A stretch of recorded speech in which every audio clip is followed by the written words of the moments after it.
Okay. Got it. Jesus. He must have You sent the. do. Okay. Let's see. I think we might be live, but give me a sec here. Says live.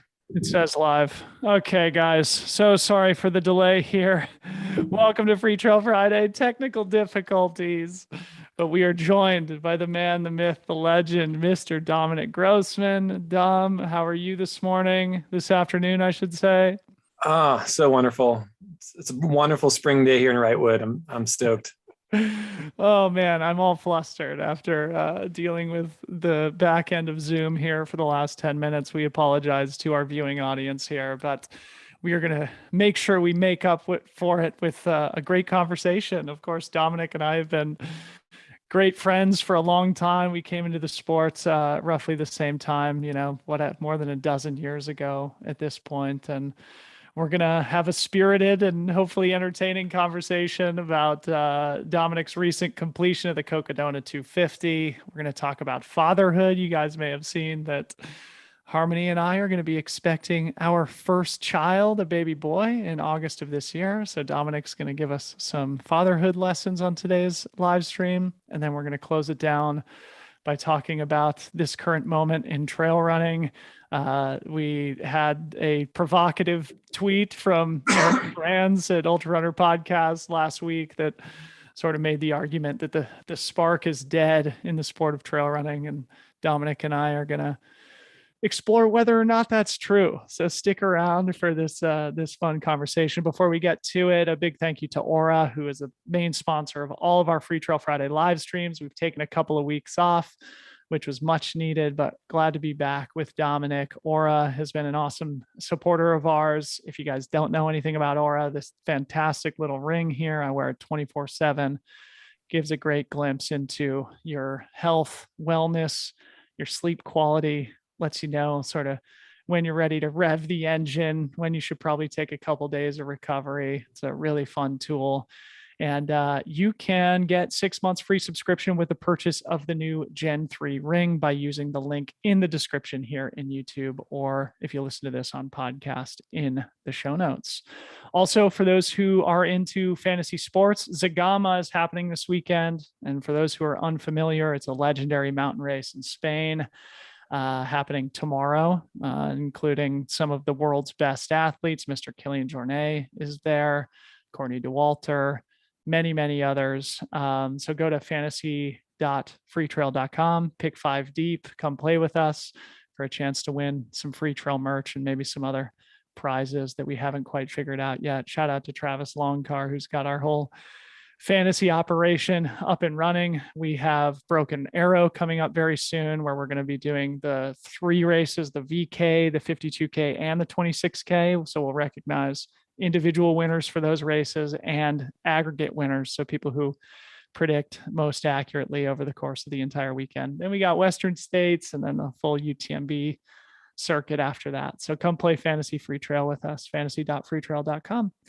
Okay, Dominic, where do we begin? Who are you picking for Zagama this weekend? Have you made your fantasy picks yet? Oh, man. You know what's interesting is I feel like I have this judgment. Number one, never bet against Kilian. It's just like simple rule. Just don't bet against Kilian. Unless it's UTMB, then, it's a 50-50 chance there with his record. But then Zagama, Kilian is just phenomenal. But Remy Bonnet, I think he actually benefited. He had some issues during his skimo season. I think he's probably in amazing form right now. And I love watching Remy fly up those hills. He's like, the 0.1 pound skeleton that just flies up hills and he kicks butt on downhills too. He is not a clumsy downhiller at all. He won Zagama a couple of years ago. It's exactly. One of the people to win the race that's not Kilian Jornet on the men's side. I just had Kilian on the podcast. I'm not sure if you've listened to it yet, but Kilian's won Zagama 9 times and he's going for his 10th victory already. Why would you bet against someone who's won it 9 times? Why?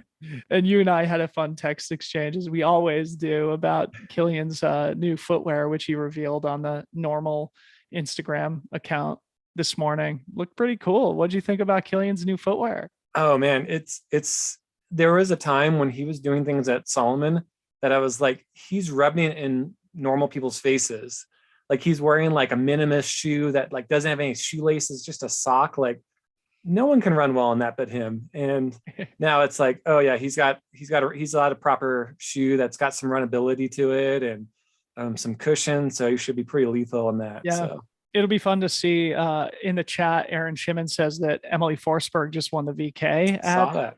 at Zagama. So shout out to Emily Forsberg, and Dakota Jones is there, all repping the new normal stuff. So it'll be fun to see how they all perform, and it'll be interesting to see how they debut this new product to the market. But anyway, let's talk about Cocodona, man, because you and I, we always have fun, entertaining text exchanges. We've known each other for a long time, but I haven't gotten the full long form debrief on what happened out there in the desert. So maybe first, just to set things up, explain what Cocodona is, just in case people aren't familiar, and what put it on your radar as something that you wanted to tackle yourself. Yeah. So it's, last year as we were coming out of COVID, they had the inaugural year. I watched it on YouTube. They did amazing race coverage. I watched my friend, Andy Pearson, just get crushed there. He like made it to 135. And I was like, oh, we're doing this next year, bro. We're doing this.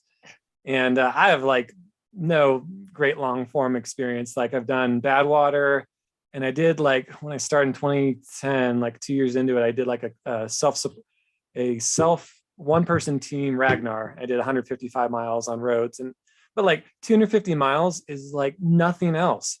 Like, so this is like the magnitude of it, right? We get 20 miles into the race and we're like, cool. Like, cause we're doing a long race. You're like 20% done. It's like, no, not 20%, not even 10%, less than 10% done at 20 miles in. And there was another runner, Tony Russ.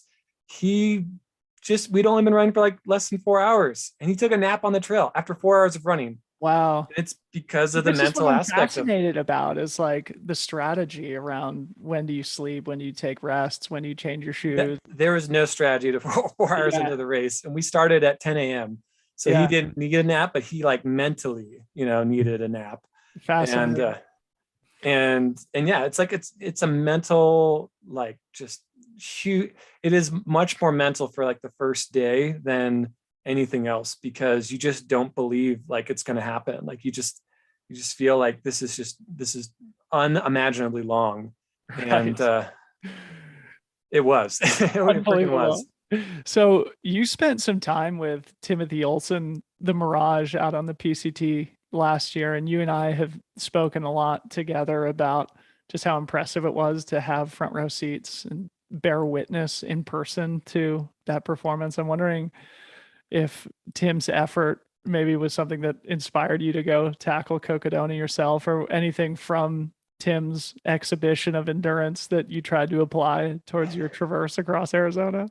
Well, there's two key things to know about long trail if you ever get into it. Is number one, no coach really knows what they're doing. No one who's even running it knows what they're doing. We are all like completely lost as far as strategy. We're like, this might work, might blow up in my face. I don't know. We'll give it a shot. And like even the guy that won, Joe McConney, he said like, as far as coaching goes, there's a science to marathon. There is a little bit of art to ultras, and then 200s, total black magic, black arts. Like no one, wave a wand, no one knows what they're doing. Like, sure. Yeah. And I was like, watching Timmy. He is someone who is so unconventional. Like, I felt bad for Timmy. Like he had a lot of pain, a lot of suffering. He went through a lot, to finish that PCT FKT. But man, his coach, Coop out there, like Coop was losing his mind every day. Cause in the morning, like Timmy was going like hiking at like 20 minutes a mile. And then by like early afternoon, late afternoon, he started to transition to like 7 minutes a mile. So like Coop couldn't like talk to him and like talk any sense to him of like, hey, let's be consistent. Hey, let's try this. Let's try that. Like Timmy is just like, sometimes he becomes possessed by the spirit. Oh no, like daily. Yeah. He's possessed daily. I was with him for like 3 or 4 days, and it was like daily, just like whatever came to him. And it was like total Jekyll and Mr. Hyde. He'd be very like zen and talk, and we just would talk about like his some of the different people he follows in like the mindfulness community. And he Yeah. just sounds so like peaceful and calm. And then you get these like deep animal growls late in the afternoon, and he just like grunt and like throw down 7-minute miles and just like roar, like he like let out roars. And it was like I have no clue who I'm running with at any given point. Like, Unreal. and so like I tried to be inspired by that, but I was also just like, everyone's just an N of one in it, Yeah. because it's so far and so hard. And there's so many different strategies about when to sleep, when not. Like, there are probably people that beat me that slept more than me, and there are probably people that lost to me that slept less than me. So, Yeah. you know, so Yeah. Fascinating. So you've been in the sport for a long time, as I mentioned. We've both been in the sport for more than a dozen years at this point. We've both done a bunch of 100 milers. Like you said, you've done bad water. So you've gone past that 100 mile threshold. I still don't feel compelled to do the 200+ mile races. What, from your experience, or what made this the right time for you to venture past the 200 mile mark? um, it's a really great segue to that like state of the sport thing, which I don't want to get into too soon, but I think that a lot of your perception of the sport is predicated, like probably like 70% of it is how you feel about yourself and how you feel about your running, your sense of accomplishment, your relatability, do people notice you at races or not? Like Mm-hmm. how do you feel about that? Mm-hmm. Are you relevant? And I kind of, in a little way, like started to feel like, yeah, everyone's doing hundreds, everyone's doing 50 milers. I'm not running bad anymore, but I'm not running near the front as much as I like to. And I don't really know if I'm, relevant as a 100 miler. And I wanted to sort of like just take on the next challenge. And I knew like odds were not great for me. Just like I was going in with wife with a broken leg, kids that kept on giving me stomach bugs. Like I've never spent so much time in a bathroom or on the side of the trail as this like workup. So I like only averaged like maybe like 40 miles a week, which is insane. Oh I my. wouldn't even do 100 mile or averaging 40 miles a week. And I was doing a 250 mile. Yeah. So I was like very humble Usually, I going mean, in. traditionally, people who know you, you've done, high mileage stuff during the course of your career. So, And you get credit for it. So yeah. I'll take that credit, but it was really like alarming, like staying on the start line. Like I actually had a stomach bug the day before for my kids, and I was like, popping Pepto-Bismol tablets in the race. Like, come on, just calm down, stomach, just calm down. And Yeah. so, I mean, I think if you're wondering like if it's possible, it comes a lot more from the mental aspect of your personal strength mentally. And that was one good thing going into it, is that um, I don't know, I had this period of like several months of just going through like challenge after challenge. Like, our kids didn't go to school during COVID for 16 months. I worked from home. Like I was pretty freaking stressed out I didn't even run 1,000 miles in 2020 because I was working so hard, keeping the kids alive and take care of Really? Katie and working. And You like, it didn't was even just run a like, thousand miles in 2020? no. Wow. Yeah, it was like, and I've never done that. Like in Yeah. my history of running, I've never ran less than like 1,500 or 1,400, like on a bad year when I'm injured. Okay. So keep going on this because, yeah, I mean, people who know you well, like me, know that things weren't great in the Grossman world leading into Cocodona. You've alluded to the fact that your wife, Katie, who's also a great runner, broke her leg and has been dealing with a really tough recovery from that, and especially after a tough recovery from, you know, the having the two kids too. So maybe talk about some of the other kind of adversity that was going on at home and like how that impacted the training block and how it impacted this lesson of that it's more mental than physical. Oh, definitely. So, I mean, starting off, like, I don't know if there's been any what I would call easy aspect of my life. Past couple of years, like, so our work, we were afraid, we didn't know if we were going to lose contracts or what happened with COVID. We actually had a layoff, and so I lost part of my team.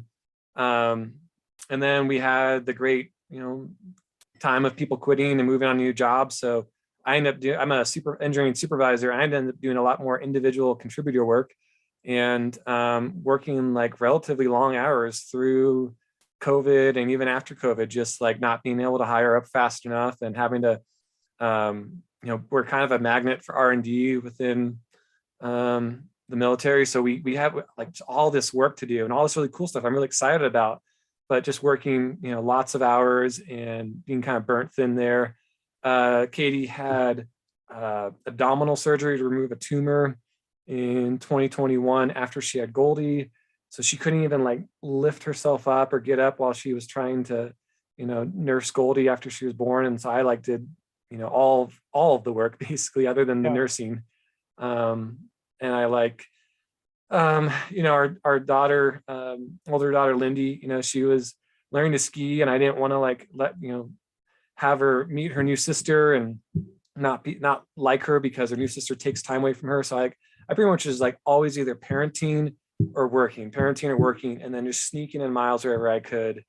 And then I signed up for Cocodona at the start of 2022, still working a lot, still, optimistic because Katie didn't break her leg till March.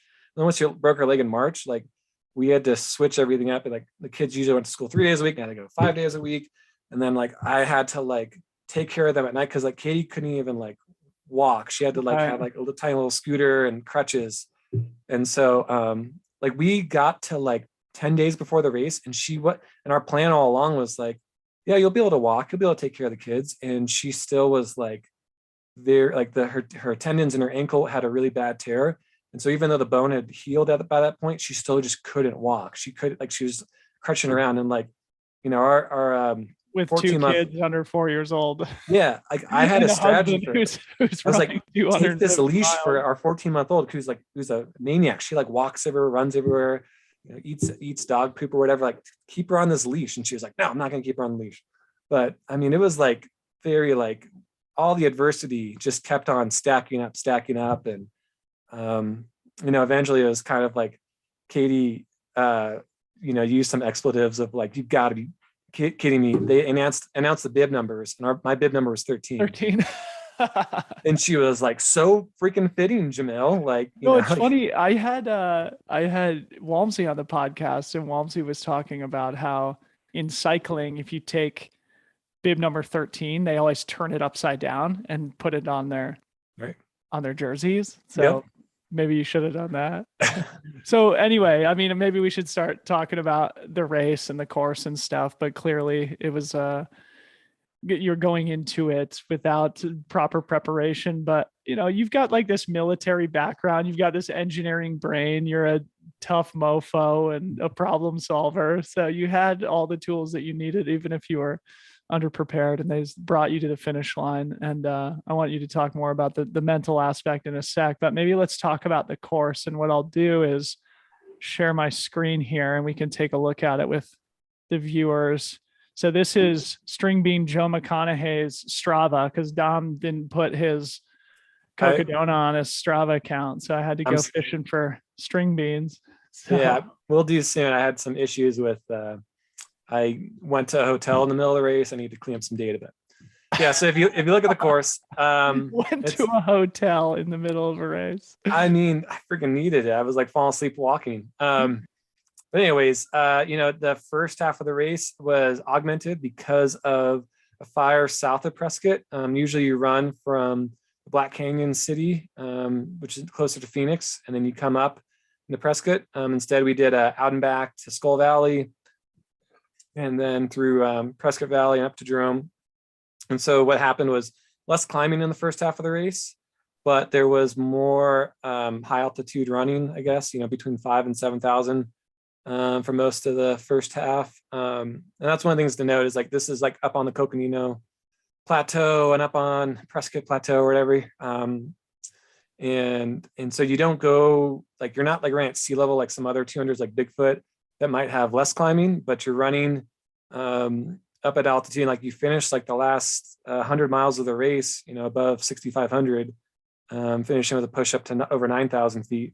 So it's a lot. Like it's more runnable maybe than some other 200s, but there's also some really mean parts too. So when you get around Jerome there in the middle, around like mile 100, just tons like rock garden, and you're beat up and it's, kind of hot and exposed. Sedona is pretty nice. Going from Cottonwood over to Sedona down there is pretty nice, but then you got a steep climb up to the Cocodona Plateau, up to what's called Munns Park.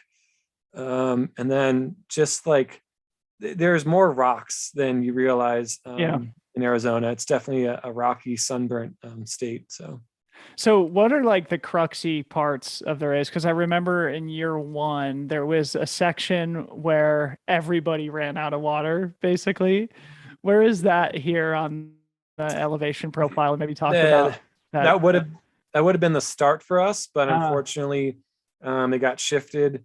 I think, people probably run out of water in all different parts of the course because there's just there's a lot more exposure. There's not as much tree cover, and you don't know when you're going to have a good section or a bad section. Like I ran out of water near the end when I was crossing underneath Flagstaff there on the rim around Walnut Canyon. So like there's always just different gotchas and stuff. So this course was definitely faster. It was 5 miles shorter, like around like 10,000 feet less climbing than the original course.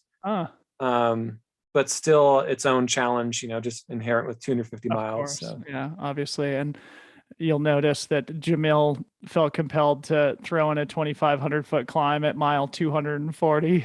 Should be a criminal offense. I'm sure you were wanting to call the cops on Jamil. Well, I mean, you smell the barn. You just I got some of those Timmy Olsen growls deep in my stomach, just like, it's one of the sections, I think like Jim Walmsley's, PR'd on it. It's like over like, I think like 1,200 or 1,500 feet a mile going up the backside of Mount Eldon. Yeah. It's like, hands on knees, just like leaning into it. So, but yeah, it's a proper course. It's a stout course. It probably favors people like me that run at altitude a little bit more, run in warm climates, run in dry climates, are used to, I think thinking tactically about, like I had to spend like a good like 10 to 15 minutes at every aid station, like figuring out what I really needed for each section, because every section is unique. Like some of them, like you'll be on a downhill, but it's like the worst downhill ever. It's just like a rock garden with, rocks on top of rocks, and they're all like,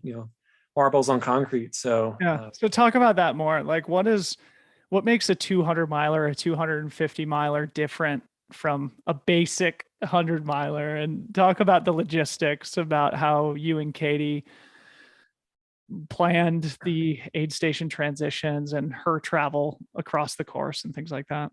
I tried to comfort her that it wasn't going to be like a sprint, at every aid station, like a normal 100. You'll kind of like try to like minimize, aid station with more than 5 minutes at 100. You're like, I'm losing time. So this was more like, again, an aid station, my stomach would be wrecked and I have to just like sit and eat.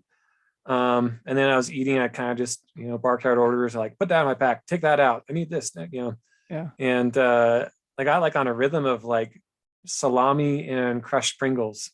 That was like what worked. And then like liquid IV in my pack worked pretty well. So, and then I come to aid station and it was like a menu where like each time you came in an aid, like if it was breakfast, you got some breakfast items. If it was lunch, you got some other things. And I just would like eat like a pig, like eat like a full meal at some of these aid stations. And then walk out of them kind of like, like a blimp, kind of teetering around. But then I'd get into a rhythm and start shuffling again. And, that was just the goal, is like spend as much time shuffling at 12 minutes a mile, 10 minutes a mile. That's like that's really fast at 250. Yeah. And then nap at a good time. One really hard thing was like, I try to avoid dirt naps because you don't really sleep that well in the dirt. They're kind of just like you're conked out, but you're not like really recovering well. So I tried to like we got like hotels for the kids near some of the aid stations where I predicted where I'd be. And I would sometimes just like go in, take a couple minutes shower, eat some food, lay down for an hour and go back out. And I sent you a wonderful summary it was Wednesday morning at like midnight. It was like 12 a.m. Wednesday morning. And I told you how I had taken like a 3-hour nap. I was like really messed up, and I woke up and Katie was like, what are you going to wear? And I was like, and she like realized like I didn't know where I was or what I was doing. She's like, what are you doing? And I was like, for some reason I was like, oh, we're taking care of we're, the fire. We're firefighting. Firefight. And she's like, no, what are you doing? It's like the festival. There's a festival, and we're out there. We're out there in the mountains for the festival. And she was like, what are you doing? And I was like, let me look at my phone. I like opened up my phone, like tried to like look at, and she was like, you don't even know, you have no clue what you're doing. Like, and she was like, it was like a 20-minute interrogation of like, I was like, just tell me, like, Katie, just tell me, like, what is it? And I couldn't like come up with the word race. I just couldn't. And finally it was like, I finally put it all together and I was like, I'm doing the race. I'm doing the race. Wow. And she's like, well, what are you going to wear? Because it was like nighttime. It was going to get cold. And I was like, maybe a jacket.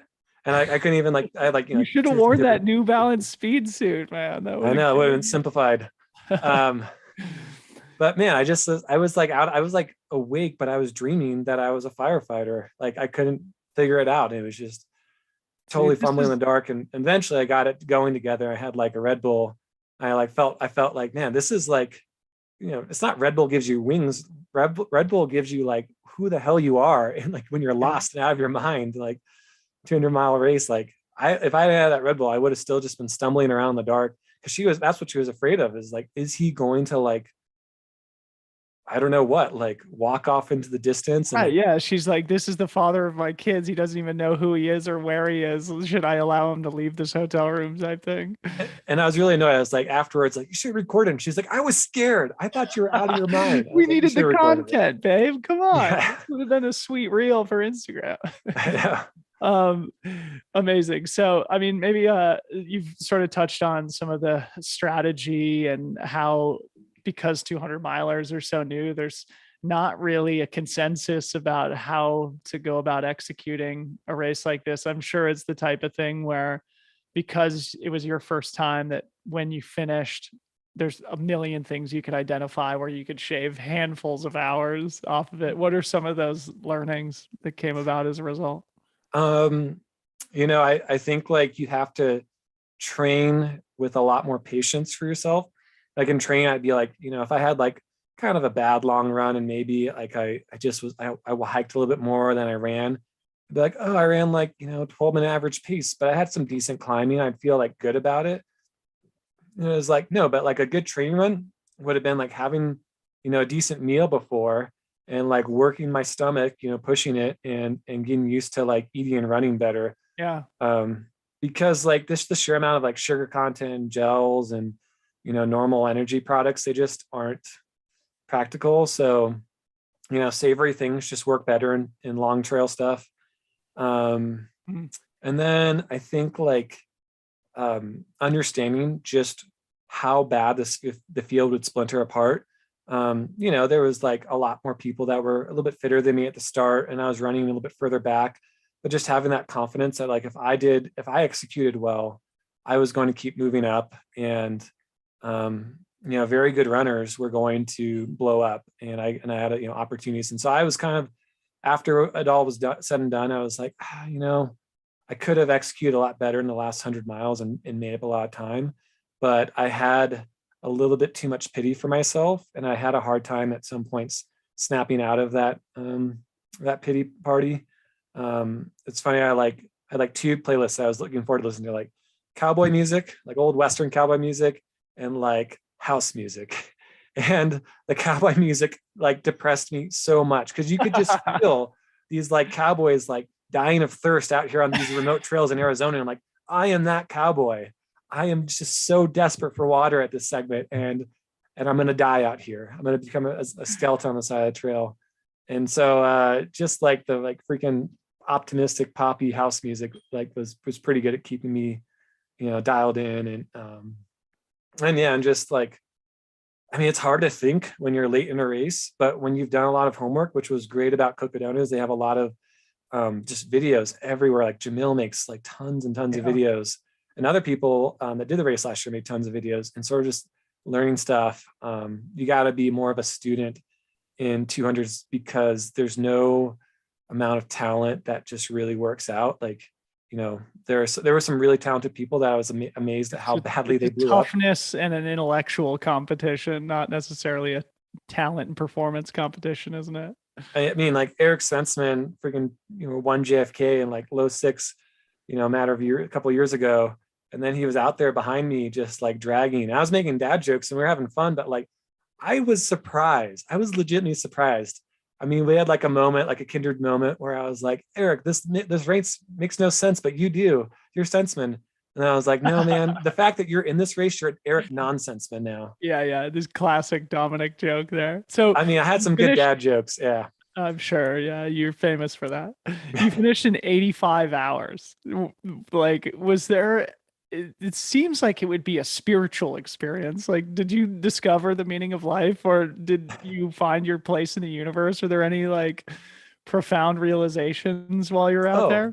oh yeah. And I really felt like we had a lot of crutches through the pandemic, that we kind of used to just keep going. And when we needed to all train the most, we didn't have it. We didn't have races in 2020 really that much.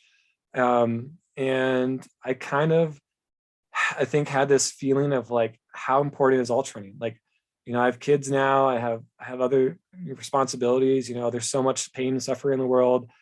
How important is ultra running? And I came to realize, like, ultra running is an amazing vehicle to keep your head up because, you just watch people get old and crotchety. I mean, I like legit complain to Katie because, we have some retired people in our town. I'm like, these are like not good people. Like they have been ground down. They're like bitter. They're miserable. They have, bad attitudes or whatever. There's some very nice people too. I really like our town we live in, but there are some people like they get old and they lose their like hope and their sense of like wonder for life. And they're not interested in contributing. Um, they're just not really They engaging don't life. have something. It's so fascinating, Dom, because I was having a conversation with my brother about this too, who you'll know is my sort of spiritual consultant He's a in a lot of shaman. it. He's a shaman. And he Yeah. was saying something similar of just like how important it is to have interests in life. And that when you don't have Communities. a Yeah. community or just like something you're interested in, like if you let those things go, a part of you kind of dies. And it's so important to just keep the fabric of personal interest, throughout the course of your life. And, it evolves. And I'm sure there'll be a period in our lives when ultra running's not like that thing. Maybe it's golf or playing the piano or something like that. But just how important it is to just be interested in stuff. I mean, I'm A really lot of hoping people who don't have it. It's such a simple thing, but I'm anyway. really looking forward to the day. It's the Shaq and Charles Barkley duo, you and me on ESPN. I'm really looking forward to that. Yes. Um, Amazing. because I So mean, I think that's the thing is like I learned from the race that like all training doesn't have to be conquering. It doesn't have to be, look at me, I'm so special. It can just be like spiritually finding a reason to live and finding a reason to continue on and feel gratitude for what you do have in life. I mean, like when you're on that trail for that long, like you come in and you see like a freaking fast food restaurant and you're like a luxury. Like I could buy, half the menu for 20 shake. bucks. Like awesome, like luxury. And you become so much more grateful. And that's one of like the big problems I think we have in modern society is we just become ungrateful because, my Uber Eats took 30 minutes to get here or whatever. And it's like, you don't even have to put pants on. You don't have to put like, what are you doing? What are you complaining about? So This is such good perspective for me because I've been quite stressed and flustered recently. So hey you're man, helping me to find the gratitude. there's a rumor June signups open if you're in. Oh God, no, not for me, not yet. Eventually, I might graduate to the 250, but not in the near future. I think But you've got the stokeness. This is the only thing I'd say. Just I'm gonna give you one pitch. Is that there are people that mentally I don't recommend they do it. I'm just yeah, like, it's gonna like destroy you and you're not gonna get much out of it. I think you are someone with such mental fortitude and depth. It would probably add a lot, but when see, you're I ready, don't see myself as being like mentally tough. I Maybe I think, need that dad strength, which is a good segue because we got to keep the convo going because I do have to go at 1 o'clock. So let's talk about things that we're grateful for, right? Big yeah, news in the Bowman household. We revealed last week on Instagram, though you, of course, knew long ago that Harmony and I are expecting a child in August. You're a father of two. You've been giving me lots of good fatherly advice. And I think this fits into the category of things that you probably drew energy from your gratitude for your family and your children. So, talk about being a dad. Of course, Lindy's 4, Goldie's, or Lindy's 3, Goldie's 1. mhm. Talk about what fatherhood's brought into your life. um, yeah. So there's a spectrum, right? And on one side, it's like parenthood is like 10% of your life because you have anxiety about it, or you have other responsibilities and you spend less time as a parent, and have good daycare or whatever. And the other aspect is like parenthood's like 90% of your life. And then there's somewhere in between, and you move, depending on how things are going, you move back and forth across it. And you have to be really honest with yourself about what you're happy with, what you're not happy with. If you're spending like all your time with your kid but you're unhappy, you're not being a good parent for them. And so you should probably ease back a little bit. And then on the flip side, if you're spending like almost no time with them, you might want to like just find ways to like engage, make the most of your time with them. That's just my like preachy voice. Oh, that's kind of a brilliant, simple framework of just like if you're spending all day with your kids, but you're resent it, then you're probably not putting out the energy that they're going to respond to, or they're not going to appreciate your presence. That's kind of what you're getting at, huh? Exactly. And that's the only like law that I really follow. The two things is try to spend time as much as you can, but be happy around your kid. And if you can't spend time and be happy around them, then make adjustments, and Get yourself they'll some alone time and then plug yourself back in when you're feeling happy. exactly To what because extent do Goldie and Lindy understand what you do? And is there a part of you when you're doing Cocodona that you like want to set a good example for them? they're relatively pretty young. Like I don't remember much stuff from when I was 3 years old. Right. Definitely don't remember anything from when I was 1 year old. We take a lot of pictures and we talk about the pictures. So we kind of like we have conversation, and I try to like document a lot of stuff on our Instagram pages and stuff just for like a highlight reel, because I mean like I legit go back and look through my Instagram when I'm down and I'm like, oh, that was an awesome day. That was, oh, I loved it when they did that. Oh, that was so good when Lindy skied on her own. And so they kind of get it, and we kind of talk about just like life lessons and stuff. And intending to keep running for another, only 35, so I've got another good 15 years of kicking people's butt younger than me. So and maybe beyond that if I'm we'll find out how good my genes are. But I'm gonna keep doing it and keep engaging with them, and they really love crossing the finish line with me. They really love helping me at aid stations and talking with me. And sometimes, like, I mean, there's a part time at Cocodona where it was like 220 miles in, and Lindy really wanted to go to the bathroom. There was like a big red porta potty. She really wanted to go to it. I was like, fine, I'm just gonna take time out of my race to take you to the porta potty because Katie was taking care of my pack. And I was like, and I mean, that's the thing, is like trying to keep it as positive of an experience for them as possible. They definitely cry. They definitely get upset. Parents force their kids to do all sorts of things, like, wear sailor costumes, or, brush their teeth when they want to brush their teeth, and wash their hands. And so this is another form of forcing them to do things, but trying to keep it as positive as possible. And then we had like a big carrot at the end that we were going to go to Las Vegas, which 3-year-olds love Vegas, even though they can't gamble or drink. They So do love like, 35-year-olds, I'm sure. oh, 35-year-olds love freaking rich big burgers with all the fixins and Sitting by the pool, smashing a few frosty cold ones. oh yeah. We had like the best time ever. We went to Mandalay Bay, and they were just like having a blast. And like just like trying to make it like a vacation that's mostly, Katie was stressed out a lot of it. And I definitely tried to like accommodate her as much as I could and take over once I was done. But it was like just trying to like make it a positive thing. And so I think as long as we do that, then we're really happy as a family with running. And running's not something taken away from our group dynamics. Yeah, love it, man. Well, I'm going to be expecting a lot of fatherly advice as Harmony and I move into this next chapter of Do you have being any parents names yet? ourselves. You don't have to tell them, A but couple. We can talk about it offline, but nothing that I feel comfortable revealing publicly quite yet. So, but the we're very excited. only guidance I give is like, don't give a name that's hard to smile when you say it.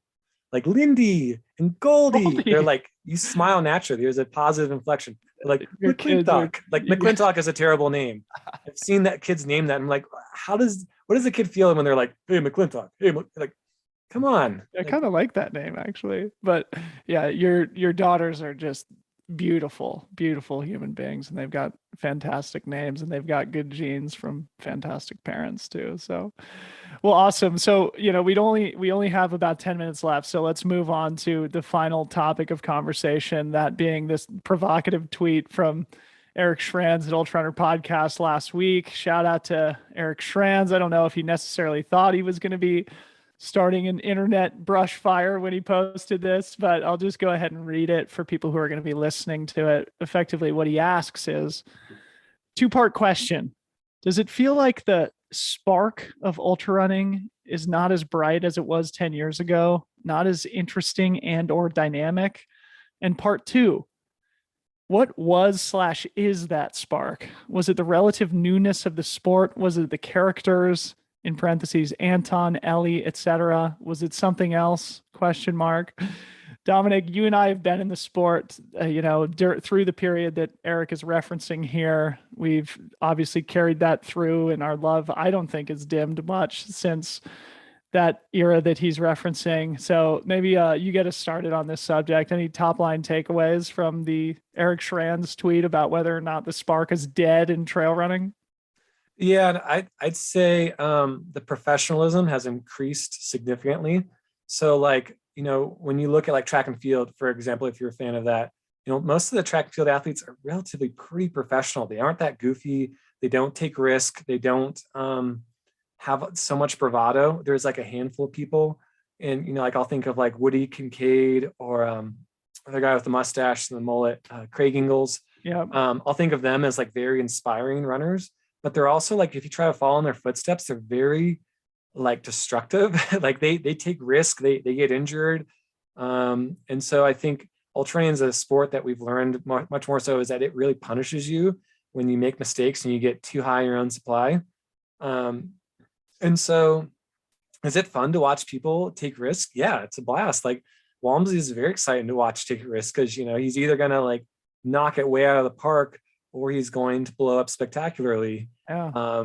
And I feel really bad for Walmsley, how hard he suffered, in his early Western States years as when he blew up. And, he definitely saw that in his PR, at 14:29, I think he kind of eased off the gas a little bit at the end. He had such a huge lead, but he was close to 14 hours and he eased off because he was just a little bit more mature and realized like, any mistake could, end his race.